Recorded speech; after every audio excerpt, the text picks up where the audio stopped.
G'day guys and welcome, my name is Michael and I am the Deadaussiegamer, here to share with you my tips, tricks, ideas and strategies for playing and running tabletop role-playing games. Now today's video comes straight from our Discord, a question asked by one of our fans, Loot the Superior, who asks how to prepare and run a West Marches type campaign. Now, for those of you who do not know, a West March type campaign refers to a public game in which people sign up or register and then participate in pre-written adventures that may run a particular season. Each game individual and running its own story, concluded by the end of whatever public session you happen to be at. As you progress through, you would update your character sheets, gaining experience, gaining levels, gaining tools, getting items, until, of course, your character inevitably retires. Common examples of the West March style games include the Adventurers League and Pathfinder Society, or the Starfinder Society. And if I'm being deadly honest, I have actually only played so few of West March style games. So rather than simply sharing my thoughts on something I know very little about, I wanted to instead talk a bit about how it is I host and run community-based games.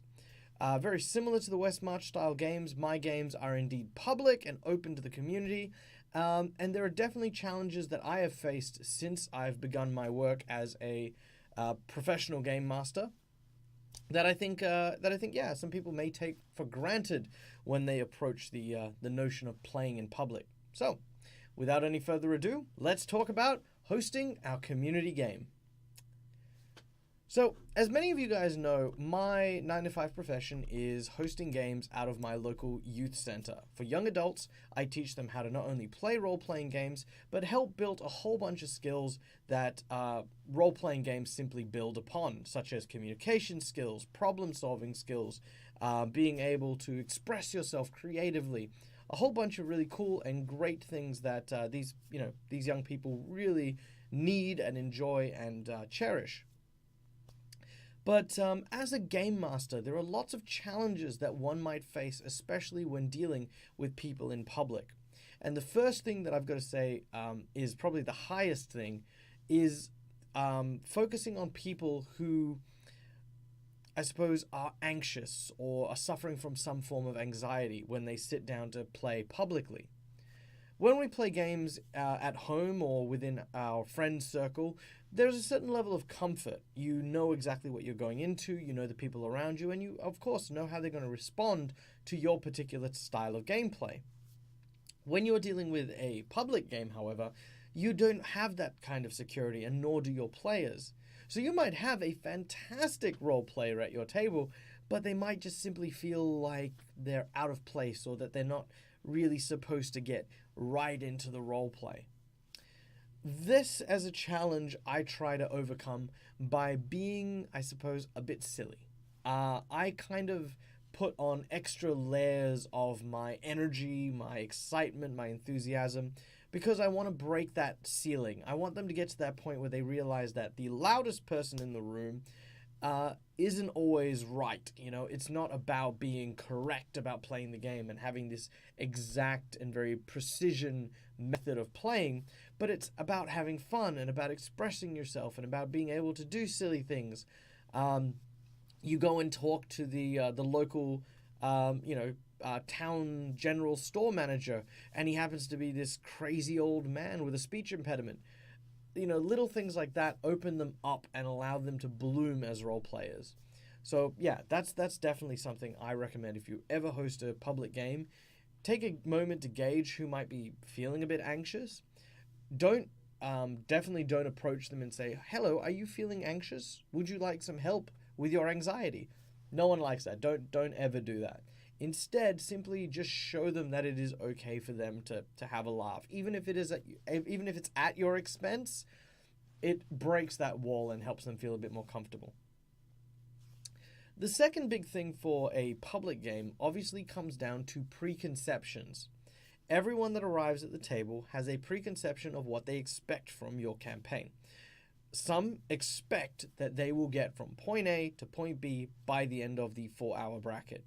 They will, I suppose, have a certain level of consequence-free role-playing, where they know for a fact no matter what they do, they will eventually end the campaign with their character having achieved X, having been given Y, and having done this.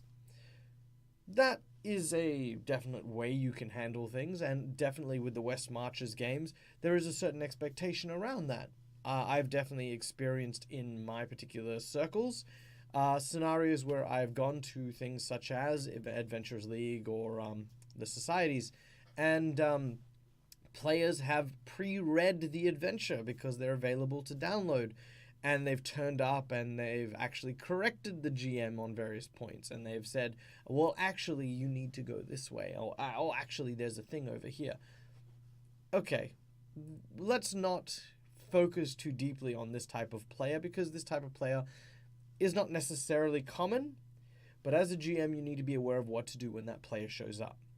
Firstly, it is not good etiquette, it is not good role-playing for you to be able to spoil an adventure by revealing what you know with your meta-knowledge.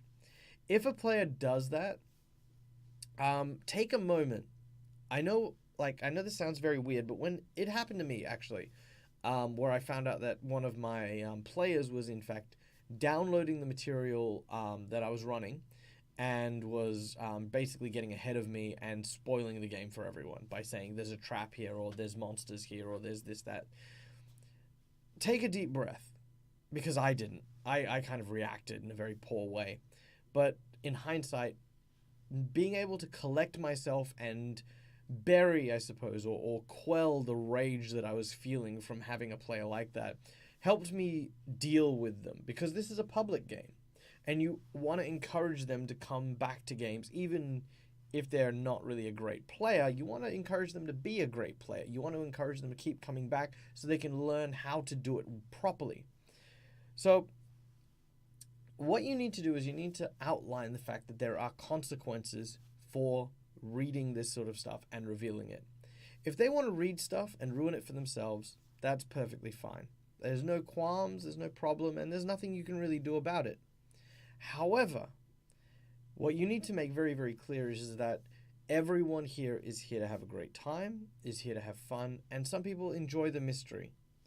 You want this individual to help you keep the mystery by not revealing the stuff that you know.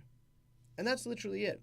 You'll find that a lot of these people who read ahead and try to get the advantage like to be the ones who are correct, or who know the most, or who are in a position of advantage in the game.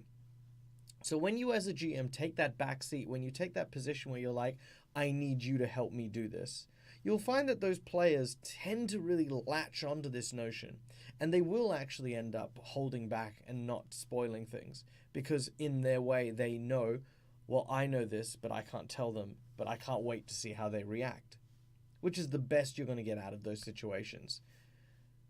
The second type is, of course, your players who have absolutely no idea what they're doing. Now, if you're playing a community game, this is fantastic. This is not a bad thing. And I tell you what, if you ever get a table filled with brand new players, even better. Because for me, nothing is more treasured than that moment, that precious second when your player learns that love of role-playing. When I get players that are brand new, the first thing I do is I find my strongest player, if he's in the table, and I will pair them up. I will basically say, this person, just shadow him, play your character the way you want to play it, but see what he does. Try to have your character interact with him and see how he interacts as well. Because more often than not, that player, if he is engaged in roleplay, will get right into it as well. He'll be like, excuse me, sir, I'm looking for directions. What ho, my lord? I do not know thine directions to thy local pub. However, I will accompany thee until thou findeth the libations one seeks from thine yonder tavern. And that person goes, all right, screw it, let's do it.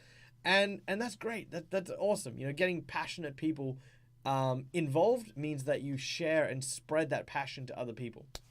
Um, so yeah, I love that new players that come into the game. Oh, so good. Then you have the super loyalists. Now I love the super loyalists because you know what? These guys are the ones who carry the game, and much like the ones who, again, I partner with the newbies. These are the guys who are strong role players who are just a absolute pleasure to be around. I have maybe 3 or 4 people who fit into that category at the moment, where no matter what game I'm running, if they show up to a game, I know that they're going to have a great time because they walk in with the intention to have a great time. They are for you I suppose a seed that you can plant on any table during your community event that will then spread that fun and joy to other people. Be sure to use them. While it might be very tempting to create a table of these people and have a great time, because, hey, they always have a great time. If you can separate them out and sort of say, okay, cool, this game's actually got a very brand new GM, he's kind of a bit loose on his feet, and there might be a bit of dead space as he's kind of reading through the rules, throw one of your loyalist players there. These people mean that when they're reading, when the GM's kind of reading up on the rules, they'll keep the players excited. They'll keep them, sort of thriving in the game, even if nothing's happening, right? So those are the fantastic ones for me to have at your table. So to go over them again, you have the people who are brand new. You have the people who are, of course, in it to win it, as it were. You have the people who are super loyal and super keen, super excited. And then, of course, you have the potentially anxiety-driven characters, people who are familiar with the game but not familiar with the idea of public performance.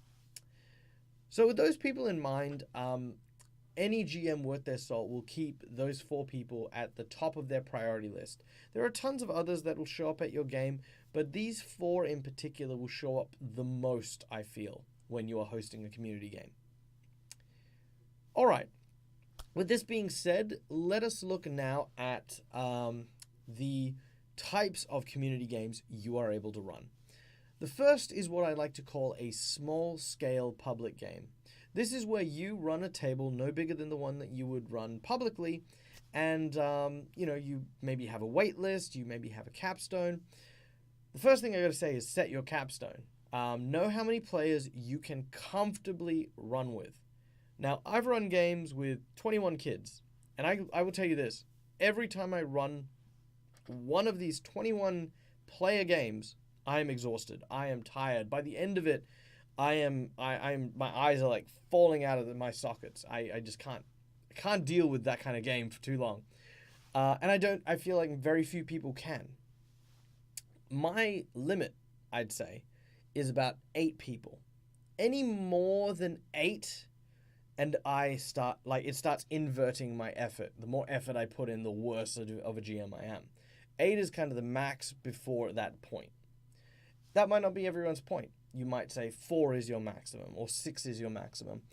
And that's fine. Once you set that limit, you know exactly what you need in order to bring out the best in your game mastering skill, no matter who's at your table.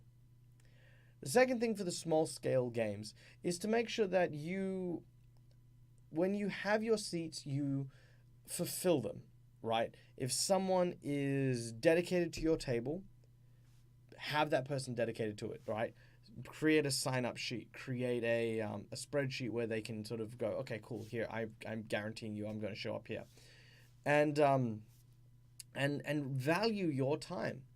I think probably the worst thing is when you set up a small-scale public game, you go through the effort of, say, booking out a library, meeting room, or going and finding a public space to go and meet, and then at the time or at the date have people suddenly turn around and go, oh, actually, we can't make it, or something came up, we can't do this, or, if you find yourself in that situation, it can not only be disheartening for you as a GM, but that feeling will then impact the game for the people who do show up, So you do get to that point where it's like, oh, okay, well, I was expecting 6 people, I have 2, sorry guys, I've been preparing for this many people, but this is what I've got. And it kind of just throws everything out of whack. make sure that when you've got your sign-up sheet or when you've got, like, how many people you want for your small-scaled game, that's what you prepare for. That's what you go in. And, yeah, stuff does happen nonetheless, but at the same time, being organized and having people commit to that thing through signing up to stuff will often mean that is a better likelihood of them showing up rather than you just casually going, oh, well, if you show up, please, maybe, I don't know, maybe this time, if you can, we're doing a thing, anyone's welcome. And admittedly, I learned this because I've done it. I've done it so many times where I've basically gone, hey guys, I'm thinking maybe we should do like a Discord thing. I don't know. Does everyone want to like meet up and do some? Oh, shall we? Yeah, all right. Let's do it. Screw it. Let's make it happen. Okay, cool. We've only got a couple people. That's fine. We just okay. The next type of game is the large scale game, which is, as someone actually told me this the other day. Someone called it the epic one-man game, and I love that name, the epic one-man game. Which is basically you playing on a large table. So large, in fact, that you may indeed make multiple tables. I have done this so many times. It is a difficult challenge, especially the younger you're dealing with, but here is how I managed it. Number one, you cannot break combat down into individual actions. Ain't gonna work. Instead, what you need to do is you need to start making your players view themselves as part of a group or a squad.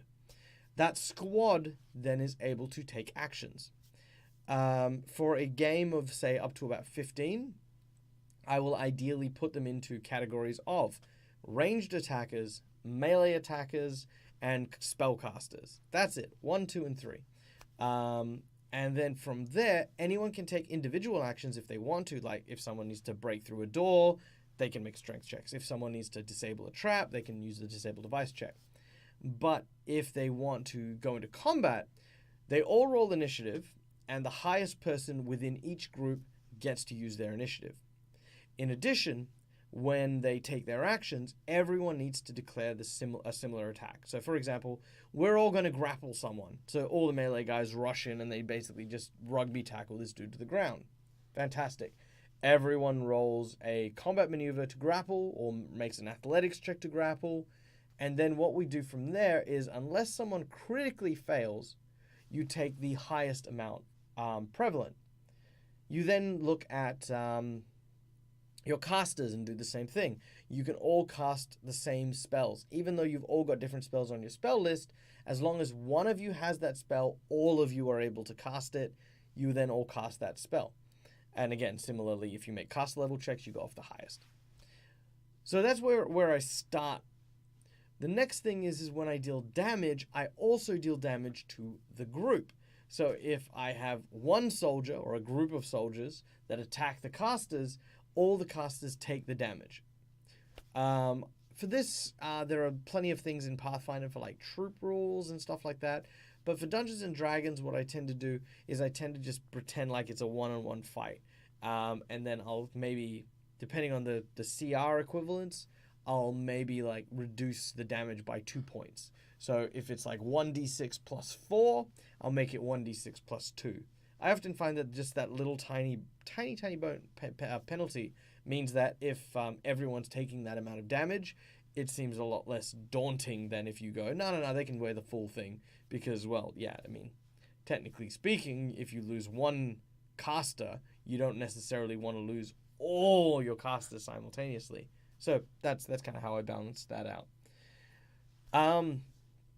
Lastly, the next thing you want to look at is you want to look at attention. So any kind of action that you take, often you're going to be focused entirely on one of these groups. So let's say we've got the casting team and we're focusing on a spellcasting challenge. So I'm talking to this group. What are 10 other people doing? Now the 10 other people, if they're not paying attention, they'll end up just talking to each other. And if they talk to each other, they'll start creating a lot of background noise. And if the background noise starts building up, all of a sudden you are just falling on deaf ears. To play around with attention, I use cliffhangers. Cliffhangers are absolutely amazing. And what you want to do is you want to leave each group at a point in which the group would then be discussing what it is they're about to do. Now, how is that any different to them just side chatting? Well, it means that they're anxious to get back into the game. They're excited. They really want their turn to suddenly come back up. And they're talking to each other, meaning that they're building up on that teamwork. So if I, for example, gave a scenario that, okay, you guys are at the entrance to a castle. As you look out over the rampart, you can see the enemy army approaching. All of a sudden, you see several catapults begin to launch these huge boulders across the courtyard. They land, exploding a barrel of fire. Melee guys, what do you do? Now, the melee guys have nominated a speaker who says, okay, so all of us are going to grab, because they're so far away, we're going to grab water and start putting out the fires. All right, very well. As you begin to grab water and try to put out the fires, you realize that the buckets that you carry are partially broken. In addition, the fires themselves have begun to catch the stables as well. You guys have 5 minutes to discuss what it is you want to do. I leave them there. From that point, they then begin to discuss, oh, well, the water's kind of broken. We need to put out the fire. But if we let the fires burn, the horses are going to get there if we, don't hurry now. Meanwhile, while they're discussing this, I then go to the casters. As the boulders are flying overhead, you notice that some of the long-range combatants from the enemy army begin to unleash volleys of attacks. Several of the archers are being harried by the enemy forces. What do? We cast this spell and we create a barrier of protection. Very well. As you create a barrier of protection, you see in the distance several units that appear to be riding griffins, wielding large crossbows at the ready. You guys have 5 minutes to prepare for the griffins about to approach. You then go to the rangers, and you say to the rangers, okay, well, several of your allies have been knocked down by the first volley. What do you guys do? We return fire. Okay, well, very well. You shoot across the army's way. You've managed to hit some of the people on the front line. However, what you've realized is that there are several very injured individuals. At this point in time, the numbers of your units on the rampart are greatly diminished, and you need to get a healer before it's too late. You guys can think about how it is you're going to get a healer and bring him here in time. You then go back to the melee guys. Now you tell the melee guys, well, how are you handling this fire? Now this type of game, this type of back and forth speech, keeps every single player interested and makes sure that you are able to move at a steady pace so everyone is getting a little bit of attention. Even though, technically speaking, no individual is getting attention, everyone feels like they're a part of something bigger. So, you can obviously see why that gets very tiring. Doing that constantly for even 1 hour can be very stressful for a GM. I highly recommend always staying hydrated and never be afraid to take a drinks break. Just tell all the players simultaneously, we are going to take a 10-minute drink break. Everyone, get up, stretch your legs, go have a drink, and we'll come back. Giving yourself time to build up the next encounter, giving yourself time to sort of set out your next scenario is so important. And do not underestimate how valuable even 10 minutes can be when you're under that much pressure. All right. Now, the last thing I want to say regarding the whole West March gaming things and the community gaming thing is when you are the GM, when you are the person hosting and running, remember that you are the front line.